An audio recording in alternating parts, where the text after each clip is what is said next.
Dear student, कैसे हैं आप लोग। उम्मीद है बहुत बेहतर होंगे। बहुत स्वागत है आपका जीवाकार एकेडमी में। और हम लोग आजकल सीसैट के पेपर कर रहे हैं। अभी तक हमने जो है 23 से शुरू करते हुए उल्टा आ रहे हैं और 18 तक का पेपर आप तक पास जा चुका है। अब हम लोग देखेंगे 2017 का पेपर। हम लोग देखेंगे 2017 में हम लोग कैसे 2017 सीसैट देखने जा रहे हैं। क्या पूछा गया था यूपी पीसीएस का। आपको बताऊं कि जो अभी हम यहाँ पर पीपीटी पढ़ा रहे हैं, यह पीपीटी हमारे टेलीग्राम चैनल एक्टिव ब्रेन पर उपलब्ध है। आप वहाँ पर देख सकते हैं। तो पीपीटी वहाँ मिल जाएगा। पहले खुद लगाने का प्रयास करें, उसके बाद में फिर यहाँ से देखें। ओके, तो चलते हैं, देखते हैं पहला क्वेश्चन क्या है। आइए देखते हैं। पहला प्रश्न आपके सामने है कि यदि बी कहता है उसकी माँ ए की माँ की एकमात्र पुत्री है, तो ए और बी किस प्रकार संबंधित है। बी क्या कह रहा है?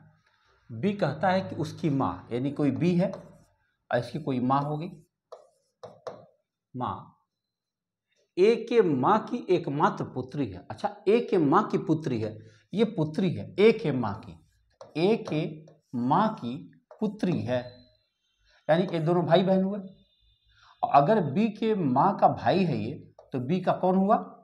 मामा हुआ कि नहीं हुआ? कहाँ है मामा? अंकल। देखो, अंकल अंग्रेजी का शब्द है और इसका अर्थ चाचा भी होता है और मामा भी होता है, तो ये उत्तर आपका मामा आ जाएगा। फिर से देखो, बी कहता है कि उसकी माँ ए के माँ की पुत्री है। अगर ए के माँ की पुत्री है, इसका मतलब हुआ कि ये दोनों भाई बहन हुए, और अगर दोनों भाई बहन हुए तो बी की माँ का भाई है, तो क्या हुआ? मामा। आइए अगला प्रश्न देखते हैं। लिखा 1 से 99 की गिनती में इनके अतिरिक्त इनके बीच के 5 कितनी बार आएगा जो 3 से विभाजित नहीं होगा। देखो, 5 कितनी बार आएगा। आप जानते हैं कि 1 से लेकर 100 तक की गिनती में 5 कितनी बार आता है? 20 बार आता है। अब उसमें से ऐसे 5 चाहिए जो 3 से नहीं करना चाहिए। तो पहले हम ये देख लें कि हमें तो 20 बार पता ही है, पहले ये देख लें 3 से कटने वाले ऐसी कौन संख्या है जो 5 जिनके अंदर होता है। तो अगर हम देखें तो 3 से कटने वाली 5 वाली संख्या कौन है? एक तो 15 मिल जाएगी, 25 तो मिलेगा नहीं, 35 मिलेगा नहीं, 45 मिल जाएगा, 45 के बाद में 55 भी नहीं मिलेगा, 65 भी नहीं मिलेगा, 75 मिल जाएगा, 85 मिल जाएगा, 85 नहीं मिलेगा, 75, 85 और खोजो इसके अंदर 5 होना चाहिए ना। हाँ, 5 के टेबल में वाली संख्या मिल जाएंगी। देखो, 51 मिल जाएगी। 51 5 से कट सकती है, 3 से कटती है, जिसके अंदर 5 है। उसके बाद में 56 ना, 51 और 3 54 कट जाएगी, और 54 3 57 कट जाएगी, और 57 के बाद 75 के बाद 50 की, 50 के बाद 95 नहीं कटेगी। यानी कुल 3 ये और 3 ये, कुल 6 संख्याएं ऐसी हैं जिनके पास 5 है लेकिन 3 से कट सकती है। और हमें चाहिए 3 से न कटने वाली संख्या। तो हम क्या करेंगे? 20 में से वही 6 घटा देंगे, तो हमारा उत्तर आ जाना चाहिए 14। कुल 14 संख्याएं ऐसी मिलेंगी जिनके अंदर 5 होगा, लेकिन तब भी वह 3 से नहीं विभाजित होंगी। क्लियर हो रहा? देखो, 1 से लेकर 20 तक, 1 से लेकर 100 तक में 5 कितनी बार आएगा? 20 बार आएगा। ये हम पहले वीडियो में बता चुके हैं। एक पिता की आयु अपने पुत्र के आयु के 9 गुनी है और माता की आयु पुत्र के आयु की 8 गुनी है। अच्छा, ये पिता है, ये माँ है, ये पुत्र है। अगर हम पुत्र को x मान लें तो पिताजी 9x हो जाएंगे और माताजी 8x हो जाएंगे। फिर कह रहा माता पिता की आयु का योग 51 वर्ष। हम देख रहे हैं माता पिता की आयु का योग 9 8 17x हो रहा है, और वो कह रहे 51 है, तो x की वैल्यू कितनी आ गई? 3। पूछ रहा है बेटे की आयु बता दो, तो बेटा कै साल का हुआ? 3 साल का हुआ। देख रहे कितने आसानी से बिना कुछ लगाए। रीजनिंग तो ईजी होती भी है। लिखा है कि ई की आयु एस की आयु से 3 गुनी है। अच्छा, ई की आयु है एस की आयु से 3 गुनी है, मतलब ये x है तो 3x है। अब उनके लिए अंतर जानने के लिए कौन सी जानकारी चाहिए? 5 वर्ष बाद उनकी आयु का अनुपात 5:9 हो जाएगा। हाँ ठीक है। 10 वर्ष पहले उनका आय का अनुपात 3 अनुपात, हाँ बिल्कुल सही है, दोनों सही है। कैसे? अगर हम इसको बनाएं 5 वर्ष बाद उनके आय का अनुपात 5:9 हो जाएगा, तो हम ऐसे लिख सकते हैं, कई साल बाद, 5 वर्ष बाद, +5 और बराबर 5/9। अगर इसको हम काट देंगे तो x की कोई वैल्यू आ जाएगी और मान निकल आएगा।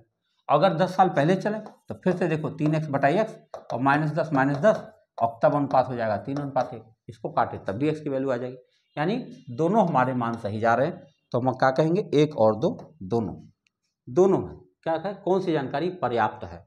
तो एक या तो 2 करना ज़्यादा सही होगा ना, क्योंकि चाहे 1 मिल जाए तब भी मिल जाएगा, 2 मिल जाए तब भी मिल जाएगा, दोनों बेहतर है। अच्छी बात है, आइए आगे बढ़ते। ये डाटा सफिशिएंसी का क्वेश्चन हुआ। निम्नलिखित कथन पर विचार करिए, विभिन्न विभागों के महत्वपूर्ण विवादों को तय करने में न्यायालयों को बहुत समय लगता है। निम्नलिखित में से कौन सी कार्रवाई सबसे उपयुक्त होगी? नीचे दिए गए कूट में अपना उत्तर बताओ। न्यायालयों को फैसलों को गति देने के लिए विशेष उपाय करने चाहिए। अधिकारियों को अपने विभागों संबंधित विभागों को निपटाने के लिए विशेष अधिकार दिए जाने चाहिए। देखो, अधिकारियों को विभागों संबंधित विभागों को निपटाने में विशेष अधिकार दिया जाना चाहिए। विशेष अधिकार देने का मतलब क्या, न्यायिक अधिकार देना चाहिए? देखो, न्यायिक अधिकार सबको नहीं मिल सकता, जो न्याय की पढ़ाई किया होगा उसी को न्यायिक अधिकार मिल सकता है कि नहीं? तो न्यायालय को ही अपनी गति को बढ़ाना होगा, न्यायालय के लिए, हमारे लिए, इसलिए एक और दोनों कर दे तो भी बेहतर है।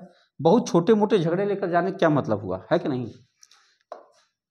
बहुत छोटे मोटे झगड़े ले जाने का कोई फायदा नहीं, बहुत छोटे मोटे झगड़े खुद ही निपटा लिया जाना चाहिए। 1 और 2 दोनों कर दो तो ज़्यादा ठीक होगा, है कि नहीं? एकदम छोटी छोटी बातों को लेकर के थ्रू न्यायालय में पहुंच जा रहे हैं, ऐसी बात नहीं होनी चाहिए। लगना चाहिए कि हाँ न्यायालय रहता तभी कर पाएगा। तो हमारे हिसाब से दोनों हो जाए तो ज़्यादा बेहतर होगा। ऐसा मैं क्यों कह रहा हूँ, आपको अगर याद होगा तो जब तक हमारी पंचायतें बेहतर हुआ करती थी तो पंचायतों में फैसले हो जाते थे। मैं मान लेता हूँ कि कुछ ऐसे पंचायत रहे होंगे, थोड़ा दबंगई वहाँ चलती रही होगी, लेकिन मान लो कि बहुत सारे जो है निर्णय, पंच परमेश्वर का निर्णय, आप अगर कहानी पढ़िए प्रेमचंद का तो आप पाएंगे कि पंच परमेश्वर का निर्णय एक बार शानदार निर्णय हुआ करता था। मतलब इतनी खराब चीज़ नहीं थी। अब अच्छी बुरी चीज़ें तो सब जगह होती है, लेकिन पंच परमेश्वर का निर्णय भी बड़ा शानदार हुआ करता था। देखो, 2 गोलों के पृष्ठीय क्षेत्रफलों का अनुपात 9:4 है, तो उनके आयतन का अनुपात बताओ। देखो भैया, ये क्षेत्रफल है, क्षेत्रफल का अनुपात इन्होंने दिया है 16 कहाँ दिया है, 9:4 दिया। तो हमें पहले उनकी त्रिज्या का अनुपात निकालना चाहिए। त्रिज्या का अनुपात कैसे निकलेगा, वर्गमूल निकालो, 3:2। अब इसके आयतन पर विचार करना चाहिए। आयतन करेंगे तो क्यूब हो जाएगा, 3 × 9 = 27 और 2 दूनी 4 दूनी 8। ये आपका उत्तर बन जाना चाहिए। आपको बता दूं, ये त्रिज्या 1D है, क्षेत्रफल 2D है और आयतन 3D है। तो अगर त्रिज्या का अनुपात मिल गया तो क्षेत्रफल का अनुपात, और क्षेत्रफल का अनुपात मिल गया तो त्रिज्या का अनुपात आराम से मिल सकता, और त्रिज्या का अनुपात मिल गया तो आयतन का अनुपात मिल ही जाएगा। कहाँ है भाई, 27:8। दूसरा विकल्प आपका सही गया। अगला प्रश्न है कि एक वर्ग की बारंबारता वितरण में निचली और ऊपरी सीमा क्रमशः 40 और 10 है। वर्ग का मध्य बिंदु, देखो वर्ग का मध्य बिंदु कैसे निकाला जाता है, अगर आप पढ़ेंगे सांख्यिकी तो मध्य बिंदु निकालने का तरीका होता है L1 + L2/2। L1 L2 क्या है, वर्ग की निम्न सीमा प्लस वर्ग की उच्च सीमा बटा 2, यानी हम करेंगे 10 + 40/2 यानी 50/2 यानी 25। हमारा उत्तर आना चाहिए 25, पहला विकल्प 25.00। आगे बढ़े। अगला प्रश्न, एक वृत्त जिसमें वृत्तखंड विभिन्न मात्राओं का प्रतिनिधित्व करते हैं। अच्छा, पाई रेखा चित्र होता है, याद करो, एक पाई चार्ट बन जाता है और ये ऐसे ऐसे ऐसे ऐसे विभिन्न मात्राओं को प्रतिनिधित्व करते हैं। कोई शिक्षा है, कोई स्वास्थ्य है ना। अगला प्रश्न देखो, लिखा है कि वृत्त आलेख का वैकल्पिक आलेख क्या है।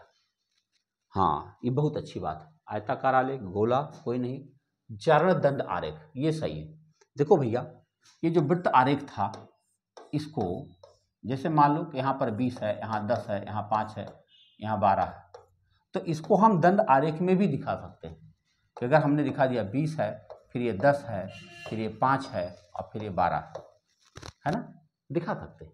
तो इसका एक जो है क्या कहते हैं, वैकल्पिक प्रयोग यह भी हो सकता है, यानी दोनों को एक साथ, मैंने इसके सवाल को इसकी तरह से, इसके सवाल को इसकी तरह से व्यक्त किया जा सकता है, लगाया जा सकता है, वैकल्पिक मार्ग। अगला प्रश्न है कि व्यवस्थित करिए, नीचे दिए कूट से सही व्यवस्थित करिए। तो रेखा, वृत्त, बिंदु। देखो बिंदु होगा पहले बिंदु होगा, बिंदु के बाद रेखा होगी। हाँ, अरे भाई अब वृत्त तो गोला कब बनेगा? अब वृत्त होगा तब गोला बनेगा है कि नहीं? वृत्त होगा गोला बनेगा। ये तीसरा विकल्प देखो सही जा रहा। देखो पहले बिंदु होता है, जब बिंदु होगा, बिंदु पथ को रेखा कहते हैं, तो बिंदुओं से रेखा बन जाएगी, और जो रेखा बन जाएगी तो उसका चाहे वृत्त बनाओ और गोला बनाओ, जो भी करो बना दो, अच्छी बात है। अगला प्रश्न, एक समद्विबाहु त्रिभुज की 3 भुजाएं दी गई हैं, कारक ऐसे कितने त्रिभुज संभव है? क्या क्या है? x+1 है, 9 - x है और 5x-3। अच्छा, अगर हम x बराबर 1 रखें तब क्या क्या बन सकता है? x बराबर 1 रखेंगे, 1 और 1 2 बन गया, और यहाँ 8 बन गया, और 5 में से 3 घटाएंगे 2 बन जाएगा, 2 4 2। लेकिन ये चित्र बना नहीं। कैसे? क्या नहीं बना? क्योंकि आप जानते होंगे त्रिभुज की 2 भुजाओं का योग तीसरी भुजा से बड़ा होना चाहिए। ये 2 भुजाओं का योग तीसरी भुजा से योग बड़ा बनना नहीं बन पाया, बना नहीं। चलो 2 रख कर देखते हैं। तो 2 1 3, 2 यहाँ घटाओ 7, और 2 5 10 में 3 घटाओ 7, 7 3 10, 7 7 14, 3 7 7 बन रहा, बनेगा, बन सकता है, ये बन जाएगा। चलो 1 बन गया। चलो 3 रखा जाए, एक्स की जगह हम रखेंगे 3, तो 3 1 4, 3 घटाओ 9 में से तो 6, और 3 5 15 में से 3 घटाओ तो 12। नहीं बन पाया। कैसे? 6 4 10, और 10 जो है 12 से छोटा हो रहा है। 2 पदों का जोड़ हमेशा बड़ा होना चाहिए। देखो यही हाल है। चलो 4 रख कर देखते हैं। 4 1 5, 4 इसमें से घटाओगे तो बनेगा 5, और 4 बचे 20, 20 में से 3 घटाओ 17। अरे ये तो बन ही नहीं रहा। 5x-3 ही तो सही है, वैल्यू देख लो। अब फिर से देखिए तो गलत हो रहा है, तो बन ही नहीं रहा। देखो 5 5 10 इन दोनों का जोड़ है, और 17 कैसे आ जाएगा? अरे सॉरी, हाँ 5 5 25, हम 4 रखे ना, 4 5 20, 20 में से 3 घटाएंगे तो 17 ही आएगा। चलो 5 रखते हैं, तो 5 1 6, और 9 में से 5 घटाओगे तो कितना आएगा? 4, और 5 5 25 में से 3 घटाओ, 25 में से 3 घटाओगे तो 22 आ जाएगा। अब तो बन ही नहीं रहा है। हे भगवान, एक ही चित्र बनेगा। एक बार ट्रायल कर लेते ना, नहीं तो देखने में कैसा लग रहा। देखो 3 7 7 बन सकता, 1 रखें तो 1 और 1 2, और 9 में से 1 घटाओ 8, और 1 5 5 में से 3 घटाओ 2, कहाँ बन पाया? 2 2 4 हो गया। 2 रखो जरा, तो 2 और 2 रखोगे, 2 1 3 हो गया, और 2 घटाओगे तो 7 आएगा, और 2 5 10 में 3 घटाओ 7 आएगा। उसको सही तो कर रहा हूँ, एक ही चित्र बन रहा भाई। हैं, ज़्यादा बनना चाहिए था, नहीं बन रहा। आप जानते हो चित्र बनने की खासियत होती है कि 2 भुजाओं का योग तीसरी भुजा से अवश्य बड़ा होना चाहिए, है ना। और क्योंकि समद्विबाहु त्रिभुज है तो दोनों भुजा बराबर भी होना चाहिए। आओ देख लें अगला सवाल। प्रत्येक अपर कौन सा सही है पूछा गया। प्रत्येक अपरिमेय संख्या एक वास्तविक संख्या है। बिल्कुल सही बात। हर वास्तविक संख्या परिमेय संख्या होती है ना। हर वास्तविक संख्या परिमेय संख्या कैसे हो जाएगी? आगे बढ़ो। हर परिमेय संख्या एक वास्तविक संख्या है, यह है। अब प्रत्येक पूर्णांक एक वास्तविक संख्या है, बहुत सही। यानी खाली दूसरा गलत है। 1 3 4 सही गया आपका, 1 3 4। आओ बढ़ते आगे। लिखा x+1/x बराबर 5 है, तो x पावर 4 + 1x पावर 4 बराबर क्या हो जाएगा? देखो भैया, x+1/x बराबर 5 दिया हुआ है, तो पहले होल स्क्वायर कर दो इसको। होल स्क्वायर बोथ साइड करोगे आप तो ऐसे स्क्वायर हो जाएगा, तो ये बन जाएगा x² + 1/x² और +2 बराबर हो जाएगा 25, और 2 उधर जाएगा तो 23 हो जाएगा। यानी x² + 1/x² बराबर 23 आ जाएगा।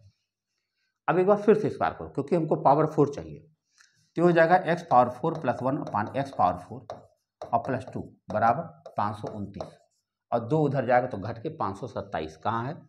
सी ऑप्शन सही है। तो आप देख सकते हैं कितने आसानी से काम हो रहा है। अगला सवाल है कि 9x² - RX प्लस 81 के मूल बराबर। अच्छा, मूल बराबर होते तो क्या होते जानते हो आप? बी स्क्वायर माइनस 4ac बराबर अगर 0 हो जाए तब मूल बराबर होते, द्विघात समीकरण का मामला। तो चलो बी स्क्वायर माने क्या हुआ? R square minus R square minus 4ac, A माने 9 और सी माने 81। अब स्क्वायर हम करेंगे और बराबर 0 है ही, अगर 0 है तो वैल्यू उधर चली जाएगी, यानी आर स्क्वायर बराबर क्या हो जाएगा? 4 गुणा 9 गुणा 81 हो जाएगा। तो आर बराबर क्या हो जाएगा? 2 गुणा 3 गुणा 9, 2 3 6 9 में 54, लेकिन 54 प्लस माइनस होना चाहिए, क्योंकि जब आप किसी के वर्गमूल निकालते हैं तो प्लस माइनस होना चाहिए। आपका डी विकल्प सही है, चौथा। तो हमें खाली यही याद होना चाहिए कि अगर मूल बराबर है तो इसका मतलब क्या हुआ कि उनके बी स्क्वायर माइनस 4ac बराबर 0 होना चाहिए। इसका सरलीकृत मान पूछा गया। अच्छा, यहाँ जो प्लस चिन्ह बना है, यहाँ भाग चिन्ह, देखो क्या है? एक्स स्क्वायर माइनस 1 और नीचे लिखा है एक्स प्लस 1 और डिवाइडेड बाई लिखा x cube minus 1 upon x square plus x plus 1। करे इसका मान बता दो क्या है? खोलेंगे और क्या, कैसे खोलेंगे? इसको हम लिख सकते हैं ए प्लस बी ए माइनस बी में, यानी एक्स प्लस 1 और x minus 1 upon x plus 1। ये भाग है तो गुणा बना देंगे, ये चला जाएगा ऊपर, ये बन जाएगा एक्स स्क्वायर प्लस एक्स और प्लस 1, और नीचे क्या हो जाएगा? इसको खोलेंगे, एक ब्रैकेट में एक्स माइनस 1 और एक ब्रैकेट में एक्स स्क्वायर और प्लस एक्स और प्लस 1।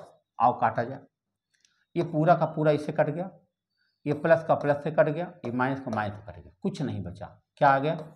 1। कहाँ है भाई? 1 कहीं है ही नहीं है। वाओ, 1 होना चाहिए था। अच्छा, लगता है उसने प्लस करके विकल्प बदल दिया ना, तो हम भी विकल्प बना देंगे 1। जो रियल पेपर है वहाँ पर डिवीजन का चिन्ह है, तो डिवीजन का चिन्ह है तो काटोगे तो 1 आ जाएगा। ठीक है, आइए आगे बढ़ते हैं। निम्नलिखित कथनों पर विचार कीजिए। X cube plus 2x square plus 3x plus 8 का एक गुणनखंड x प्लस 3 है और इसका एक गुणनखंड ये है, उपरोक्त कौन सा सही है? भैया गुणनखंड कैसे चेक करते हैं? देखो, एक्स क्यूब है प्लस 2x स्क्वायर है प्लस 3x है और प्लस 8, इसका गुणनखंड बता रहे हैं x प्लस 3। अगर x प्लस 3 इसका गुणनखंड है, इसका मतलब इसके वैल्यू 0 कर लो तो x बराबर -3 होना चाहिए, यानी अगर ये x की वैल्यू हम -3 यहाँ रख दें तो इसकी वैल्यू 0 हो जाना चाहिए। अगर हो गया तब तो समझो गुणनखंड है। और रखें तो -3 का क्यूब करेंगे यहाँ पर तो हो जाएगा -27 और -3 का स्क्वायर करेंगे 9 दूनी 18, यहाँ हो जाएगा -9x, 9 केवल x नहीं रहेगा, -9 और यहाँ हो जाएगा +8। तो बराबर बताओ हो रहा? नहीं हो रहा। 9 7 16 -36 और 8 8 16 प्लस 26, 0 नहीं आ रहा, नहीं गुणनखंड। दूसरा देख लो भाई, दूसरा देख लीजिए, x cube plus 2x square plus 3x plus 8 है। अब ये कह रहे हैं इसका जो है एक गुणनखंड x-2 है। अगर x-2 बराबर 0 हो तो x बराबर 2 हो जाएगा। अब 2 रख कर देख लेते हैं। अगर हमने 2 यहाँ रख देंगे तो 0 आने कोई सवाल ही नहीं पैदा होता। कैसे? सब पॉजिटिव है, 0 बनेगा ही नहीं, यानी दोनों सही नहीं, ना तो 1 सही है ना तो 2 सही है। अब खाली यही आपको आना चाहिए। कितना आसान सी बात है कि खाली उसकी वैल्यू रख दीजिए और आपका उत्तर बन जाता है। एक निश्चित धनराशि 3 वर्ष में चक्रवृद्धि ब्याज पर 3 गुना हो जाती है। कितने वर्ष में? 9 गुना हो जाती है। अच्छा, 1 रुपया हमने रखा और 3 वर्ष में यह 3 गुना हो गई, तो अगले 3 वर्ष में इसका 3 गुना हो जाएगी, यानी हमारा राशि 9 गुना हो गया। और कैसा साल लगा? 6 वर्ष। 6 वर्ष कहाँ लिखा है? ये देखो पहला विकल्प, 6 वर्षों में वह 9 गुना हो जाएगी। पहले 3 साल के अंदर 3 गुना हो गई और अगले 3 साल में उसका 3 गुना हो जाएगी, 9 गुना हो गई। अगला प्रश्न देखो, एक व्यक्ति 25 सेब को 20 रुपये में खरीदता है और 20 सेब को 25 रुपये की दर से बेचता है। अच्छा, 25 रुपये में, देखो भैया 20 रुपये में कितना खरीदा? 25 खरीदा और यहाँ 25 रुपये में 20 बेचा। अब क्या करें? हमको लाभ प्रतिशत बताना होता, क्या करना होता? Cross multiply. तो 20 बेचा हम 400, यानी वो 400 में खरीदा और 25% 625 में बेचा। कोई सामान 400 में खरीद कर 625 में बेच दिया, कितना फायदा हुआ? 4 2 6, 225 का फायदा हो गया। लाभ हुआ 225 का, लाभ गुणा 100 और बटा क्रय मूल्य 400। डबल जीरो कैंसिल, 4 से काटो, 4 5 20, 4 6 24, 2 5, 56.25। कहाँ भैया? डी विकल्प देखो, 56.25% आपका सही गया। लगाने का ये तरीका है क्रॉस मल्टीप्लाई, इससे आसानी से आप लगा सकते हैं। इसमें कह रहे हैं कि भिन्न को गिनो, कितने त्रिभुज दिख रहे हैं, आओ गिना जाए। 1 2 3 4 5, 5 यही हो गया, चलो 5 लिख दिया। अब दो दो गिनती को एक साथ ले लेते हैं, तो 1 बना, 2 बना, 3 बन गया, और ये 4 देखो, 1 2 3 और 4 और बन गया। अब 3 को ले लेते हैं, 3 को ले लो, इन 3 को ले लो, 1 बन गया, ये 3 को मिला ही नहीं बन रहा, और ये 3 होगा ही नहीं, तो खाली 1 बन रहा है ना, 2 3 4, 1 और बन रहा। और चलो 4 को ले लो, बन रहा, 5 को ले लो है ना, तो 5 को ले लो, कहाँ बन रहा? एक तो बहुत बड़का ही बन गया, तो बड़का फिर 1 बन गया। 5 4 9 1 10 11, 11 दिख रहा तो 12 हो ही जाएगा, है ना। फिर से देख लो कहीं कुछ छूटा उटा हो तो,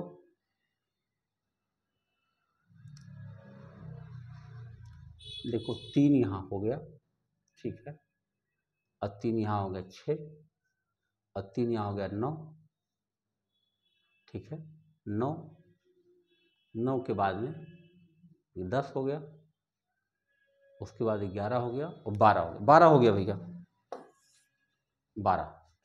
जानते हो जहाँ कहीं इस तरह का चित्र हो तो उसे 3 चित्र मानते हैं, 1 2 और 3 पूरा। तो अगर हम देखते हैं इसको, तो ए क्यू सी मिलाकर 3 बना देंगे, और ए आर बी मिलाकर भी 3 बना देंगे, और बी आर सी मिलाकर भी 3 बना देंगे। 9 तो यही बन गया, और ये बड़ा वाला 10 बन ही गया, हाँ 10 बन गया। अब ये देखो इसको लेकर के 11 हो जाएगा, ये पूरा मिला दे तो 11 हो गया, और इसको पूरा लेकर के 12 बना देंगे, 12 इन 3 को मिला देंगे, 12 बन जाएगा, 12 बन गया भाई। तो 9 5 4 9 1 10 11 1 12, आपका उत्तर 12 आ गया। त्रिभुज गिनना भी देखो, अगर डिजाइन सही है तो बहुत आराम से बन जाता, और नहीं बनता तो निकालना पड़ता। रूट 2 इसको क्या करना, आरोही क्रम में लिखना, क्या आरोही क्रम में। हमारे पास क्या है, अंडर रूट 2 है, और क्यूब रूट 3 है, और 6 रूट 6 है, और 4 रूट 5। हमें इसको बराबर आरोही क्रम करना, कैसे करना है देखो, इसकी पहले कुछ नहीं लिखा, 2 लिखा, तो 2 3 6 4 का लघुत्तम 12, सबको 12 में कर लो। ऐसे करें तो 12 2 छक्के 12 2 का पावर 6, फिर 12 कर दो यहाँ पे, 3 चौके 12 3 का पावर 4, और 6 दूनी 12 6 का पावर 2, और 4 तिहाई 12 तो 5 का पावर 3। तो ये कितना हुआ, 2 का पावर 6 कितना होता है 64, ये कितना हुआ 81, ये कितना हुआ 36, ये हुआ 125। यानी सबसे पहले 3 चाहिए, 3 कहाँ है, यहाँ है और यहाँ है, ठीक है, इसमें से शुरू करेंगे। उसके बाद 64 के बाद 36 के बाद क्या होना चाहिए 64, यानी 1 होना चाहिए। 3 के बाद 1 यही है भैया, चौथा विकल्प आपका सही जा रहा। देखो ये, फिर ये देखो 4 1 3 4 नहीं सॉरी 3 1 2 4, हाँ 3 1 2 4, आपका उत्तर आ गया। आइए बढ़ते अगले सवाल की तरफ। ये क्या है, कह रहा है यहाँ क्या भरा जाएगा, और समझा जाए। 8 4 12 12 8 20 5 25, अच्छा मिला, इन सबको जोड़ो, 8 4 12 8 20 5 25 का वर्गमूल 5, अच्छी बात, यानी 8 + 4 + 8 + 5 बराबर 25, और इसका वर्गमूल बना दो, अंदर आ गया 5। ऐसे इसको जोड़ो, 10 10 20 20 7 27 27 और 9 36, वेरी गुड, 36 का वर्गमूल 6। इसका मतलब ये 7 वर्गमूल है तो 49 आना चाहिए, यानी इन सबको जोड़ने 49 होना चाहिए। तो चलो देखा जाए, 14 12 15 12 27 27 और 10 37 और 4 41, 41 में क्या मिला जाए 49 हो जाए 8, बोलो 41 में क्या मिला, देखो फिर से जोड़ो, 15 12 27 27 और 14 41, 41 में क्या मिला दे 49 हो जाए, जिससे 49 का वर्गमूल 7 लिखा जा सके। तो आप क्या कहेंगे 8 मिला दो, काम चल जाएगा। अगला प्रश्न देखो, ये क्या है, 5 4 9 6 15। अच्छा 5 4 9 6 15, ये क्या है, 6 5 11 और 7 18। अच्छा 8, ये बताओ भैया क्या चल रहा है, 3 बढ़ रहा है तो 3 बढ़ जाना चाहिए। 18 और 3 21, 8 से 14, 7 21, 7 है, हाँ भाई है। दरअसल ये आपको बता दूं कि इसके जीएस जो है यानी कि रीजनिंग जो है आपके सी सेट के, वो उससे आसान पड़े हैं। आप बैंक पीओ की देख लो, आप रीजनिंग उससे काफ़ी आसान रीजनिंग इसकी देखी गई। आओ समझा जाए इसको, क्या दिख रहा, 5 का 16 से क्या संबंध है, 5 3 15 1 16, अच्छी बात है, ठीक है। 1 3 3 1 4, अच्छी बात। 22 3 66 1 67, तो फिर 3 3 9 1 10 होना चाहिए। वाह, गुणा 3 प्लस 1 कहा जा रहा, गुणा 3 करके प्लस 1 कर दो, आपका उत्तर बन जा रहा। आइए अगले प्रश्न पर चर्चा करें। यदि किसी भाषा में अलमीरा ALMIRAH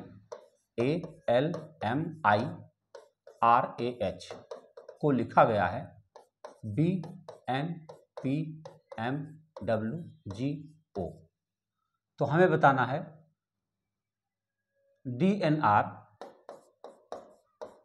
WLUA UA। अच्छा कह रहा तो किस भाषा के लिए ये बात कूट लिखा जा सकता है, यानी इसके पहले वाली वैल्यू बतानी है हमको, है ना, अच्छी बात है। तो आओ देखा जाए, B 2 है तो 1 है, अच्छी बात है। ये 14 है तो 12 है, अच्छी बात है। ये 16 है तो 13, मतलब क्या देख रहे हैं, 3 1 2 3 4 घटाते जा रहा, तो इसमें 1 घटा देंगे तो ई बन जाएगा, सॉरी डी में से 1 घटा दो तो सी बन जाएगा, 14 में से 2 घटा दो तो यल बन जाएगा, 18 में से 3 घटा दो 15, CLO कहीं दिख रहा, एक ही तुम दिख ही रहा, क्लोजेट क्लोज गाट ना, क्लोज गाट एक ही दिख रहा, आराम से बना दिया, अच्छी बात। आओ आगे बढ़ते हैं। लिखा है रमेश लड़कों के पंक्ति में दोनों ओर से किसी छोर से 15वें स्थान पर। अच्छा कोई ऐसे लाइन होगा तो इधर से भी 15वां है, इधर से भी 15वां, यानी इसके पहले भी 14 बच्चे हैं, इसके बाद भी 14 बच्चे हैं, 14 14 28 और एक बच्चा ये है 29 बच्चा होना चाहिए आपका दूसरा विकल्प। दोनों तरफ से 15वां, तो अगर इधर से 15वां है तो इसके पहले 14 बच्चे होंगे, ऐसे इधर से 15वां तो इसके पहले भी 14 बच्चे होंगे, 14 बच्चे 28 बच्चे, एक ये बच्चा ये खुद 29 बच्चा, आपका उत्तर आ गया। अगला सवाल है 18 फरवरी 97 को मंगलवार है, तो 18 फरवरी 2000 को कौन सा दिन होगा। आओ 97 से 2000 चलो, 97 से 98, 98 से 99, 99 से 2000, 3 साल हुए और तीनों नॉर्मल ईयर, तो नॉर्मल ईयर में एक दिन बढ़ता है, तो एक दिन 3 दिन बढ़ना है। तो हमारे पास मंगलवार था, बुधवार, बृहस्पतिवार, शुक्रवार, कहाँ है भाई, ये आपका उत्तर आ गया। देख सकते हैं आप, कुछ करना ही नहीं, लगाना ही नहीं है, जो डीप क्वेश्चन हो सकते वो बने ही नहीं। आओ अगला प्रश्न देखो, 90 लोगों की पंक्ति में रतन पवन के दाएं से, रतन जो है पवन के दाएं 15वां है, 90 बच्चे हैं। अच्छा ये पवन है और ये रतन है, ये 15वां है, दाएं 15वां, ये 15वां, मतलब इधर से इधर जाए तो ये 15वां है। अच्छा अब फिर जो बाएं से 40वें स्थान पर, कौन 40वें स्थान पर, ये खुद 40वां था। अच्छा बताओ अगर ये 40वां था तो इसके पहले 39 लोग थे, ये 40वां था है? और उसके बाद ये 15वां है, बोलो हाल, तो इसके मतलब 40 + 15, अगर हम देखें 40 + 15 कितना होगा 55, यानी कुल 55 हो गए लोग भाई। अगर 55 हो गए तो 90 में से यहाँ तक 55 हो गए, अब बताओ 90 में से अगर हम 55 घटा दें कितना हो गया, 10 में से 5 गया 5 और 8 में 5 गया 3, 35। क्या पूछ रहा है, रतन की स्थिति क्या है, 35 कहीं दिख रहा, 36वीं भाई, इसके इधर 35 बच्चे हो गए, अगर 35 बच्चे हो गए तो इधर से अगर आप गिनोगे तो ये कौन सा बच्चा हो जाएगा, रतन 36वां हो जाएगा। देखो 36वीं स्थिति उसकी आ रही है, क्योंकि यहाँ से यहाँ तक 55 बच्चे हो गए तो 35 उधर होना ही था, और 35 अगर उधर है तो इधर से गिनोगे तो 36वां स्थान इनका आ जाएगा। सूर्योदय के बाद राज और अजय एक दूसरे की ओर आ जा रहे हैं, यदि राज की परछाई उसके दाईं ओर बाईं ओर पड़ती। अच्छा, मान लो सूर्योदय यहाँ हो रहा है और एक बंदा इधर जा रहा है, एक बंदा इधर जा रहा है, तो क्या करे कि राज की परछाई उसकी बाईं ओर पड़ती, बाईं ओर पड़ती, मतलब परछाई इधर पड़नी चाहिए। ठीक है, तो इसका मतलब ये राज है, राज की परछाई। तो कह रहे अजय किस दिशा में जा रहा है, बताओ अजय किस दिशा में जा रहा है, बताओ। अगर ये सूरज है, पूरब में उगा है, तो बताओ ये पूरब में जा रहा है तो किधर होगा, दक्षिण दिशा होगी नहीं होगी। देखो सूरज है और सूरज आपकी बाईं तरफ पड़े, आप कहीं जा रहे हैं तो सूरज आपकी बाईं तरफ पड़े, इसका मतलब आप कहाँ जा रहे हैं, दक्षिण दिशा में जा रहे हैं। दक्षिण कौन है, चौथा विकल्प। आइए अगला आखिरी सवाल दिख रहा है। 5 घड़ियां क्रमशः 3, 4, 5, 6, 7 सेकंड के अंतराल पर बजती हैं, कितने समय बाद वो एक साथ बजेंगी। ऐसे सवाल में केवल लघुत्तम निकाल दिया जाता है। और देखें 3, 4, 5, 6 और 7 का लघुत्तम निकालो। तो 3 के पापा जी हैं, आओ काटते हैं 2 से, 2 दूना 4, 5 नहीं कटा, 2 तिया 6 और 7 नहीं कटा। अब काटने की जरूरत भी नहीं, तो सीधे गुणा करो, 2 दूनी 4 5 20, तिया 60 और 6 7 बेला 420 सेकंड, यानी 420 सेकंड है ना। ठीक है, अब इसको हम मिनट बना लेंगे, 60 से 6 7 42, यानी 7 मिनट बाद वो फिर से बजेंगी। कितने मिनट बाद, 7 मिनट बाद वो फिर बजेंगी। तो विद्यार्थी आपका 2017 का पेपर पूरा हुआ। तो आप हमारे साथ लगे रहिए, कुछ काम यही है कि थोड़ा सा चैनल पर ध्यान दें, जिससे हम पूरे फुल जोश के साथ आपके साथ मिले रहें और हम लगातार प्रयास करते रहें। और मज़े की बात यह है कि हम अपना नंबर भी देते रहते हैं, है ना। देखो ये है नंबर, इस पर आप व्हाट्सएप करके अपने सवालों को भेज भी सकते हैं। अगर आप अपने सवाल इस नंबर पर भेज देते हैं तो अगली बार जो भी अगला जो है पीरियड होगा तो उसमें उन सवालों को हम हल भी कर देंगे। व्हाट्सएप कर सकते हैं आप इस नंबर पर, ये बड़े काम की चीज़ है। एक ऐसी सुविधा जो केवल हम दे रहे हैं, है ना। तो इसका लाभ उठाइए। मिलते हैं अगले वीडियो में, बहुत बहुत धन्यवाद।